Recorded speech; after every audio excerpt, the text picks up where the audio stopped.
بسم اللہ الرحمن الرحیم۔ حضرات ذی وقار، آج جس مسئلے کے بارے میں ہم نے وضاحت کرنی ہے اس مسئلے کا تعلق بھی تقریباً میری سابقہ ویڈیو کے ساتھ ہے۔ اگر آپ نے میری سابقہ ویڈیو دیکھی ہو، حالت تشہد میں ہاتھ کیسے رکھے جائیں گے، رسول اللہ صلی اللہ علیہ وسلم حالت تشہد میں ہاتھ کیسے رکھتے تھے، تو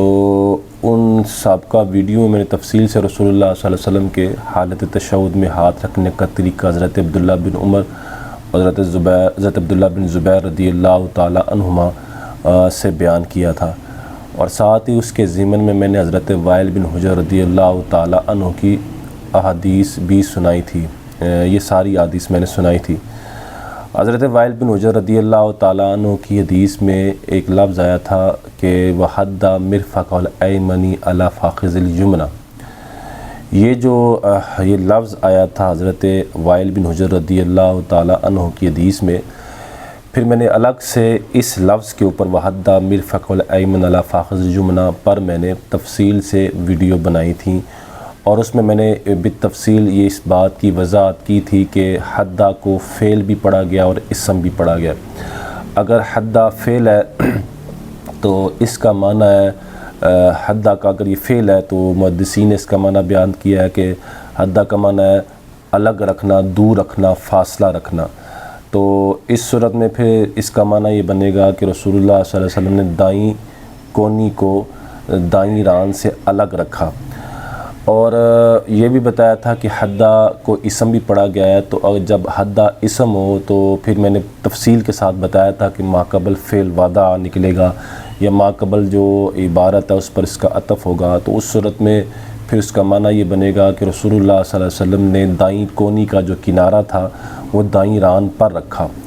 اور پھر حضرات ذی وقار میں نے محدثین کے حوالوں سے آپ کے سامنے یہ بیان کیا تھا کہ دائیں کونی کا جو کنارہ ہے اس سے کون سا کنارہ مراد ہے۔ تو باقاعدہ میں نے محدثین کے حوالے سے آپ کے سامنے اس بات کی وضاحت کی تھی کہ محدثین اس کنارے سے مراد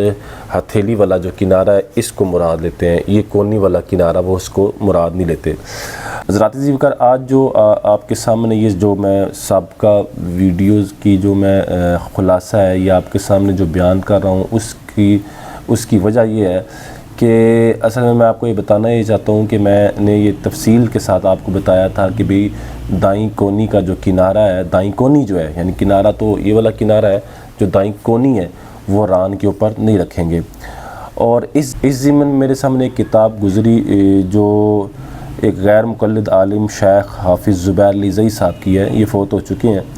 ان کی کتاب ہے مختصر صحیح نماز نبوی تکبیر تحریمہ سے سلام تک، یہ مکتبہ اسلامیہ سے چھپی ہوئی ہے۔ حضرات ذی وقار، ان کی کتاب کا جب میں نے مطالعہ کیا تو اس میں صفحہ نمبر 22 ہے، اور اس میں 38 نمبر یہ مسئلہ بیان کرتے ہوئے لکھتے ہیں کہ آپ صلی اللہ علیہ وسلم اپنی دائیں کونی کو دائیں ران پر رکھتے تھے۔ آپ صلی اللہ علیہ وسلم اپنی دونوں ذراعین اپنی رانوں پر رکھتے تھے۔ حضرات ذی وقار، یہ جو انہوں نے یہ جو ترجمہ کیا ہے آپ صلی اللہ علیہ وسلم اپنی دائیں کونی کو دائیں ران پر رکھتے تھے، اور اس کے بعد پھر انہوں نے اگلا جو مسئلہ اسی 38 نمبر مسئلے کے ضمن میں مسئلہ بیان کیا کہ آپ صلی اللہ علیہ وسلم اپنی دونوں ذراعین اپنی رانوں پر رکھتے تھے۔ حضرات ذی وقار، یہ دو مسئلے ہیں۔ ایک میں ہے کہ کونی رسول اللہ صلی اللہ علیہ وسلم ران پر رکھتے تھے، اور دوسرا یہ ہے کہ دونوں ذراعین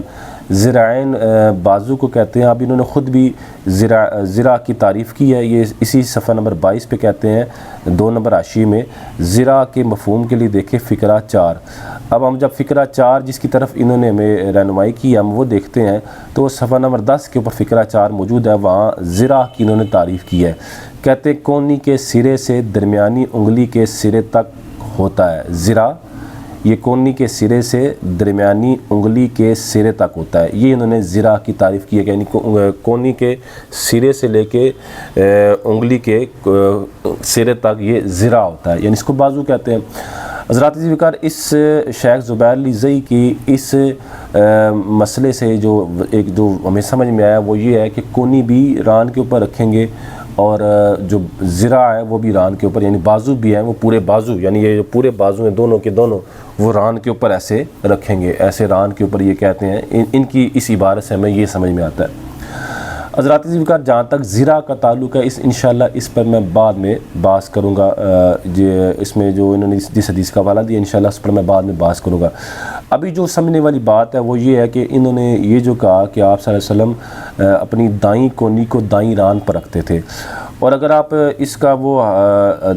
دیکھیں جو انہوں نے احادیث کے حوالے دیے ہیں وہ نیچے آپ کو دکھائی دے رہے ہوں گے انشاءاللہ،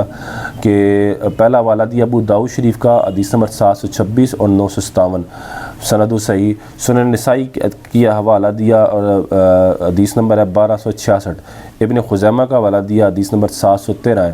اور ابن حبان کا حوالہ دیا حدیث نمبر 857 ہے۔ یہ انہوں نے ذاتی ذوالفقار حوالہ اجات دیے کہ کونی کو ران کے اوپر رکھیں گے۔ حضرات ذوالفقار اگر آپ نے میری سابقہ ویڈیو تفصیل سے دیکھی ہو تو یہ وہی حوالہ جات ہیں جو حوالہ جات میں نے دیے تھے، اور یہ کہا تھا کہ کونی کو ران کے اوپر نہیں رکھیں گے۔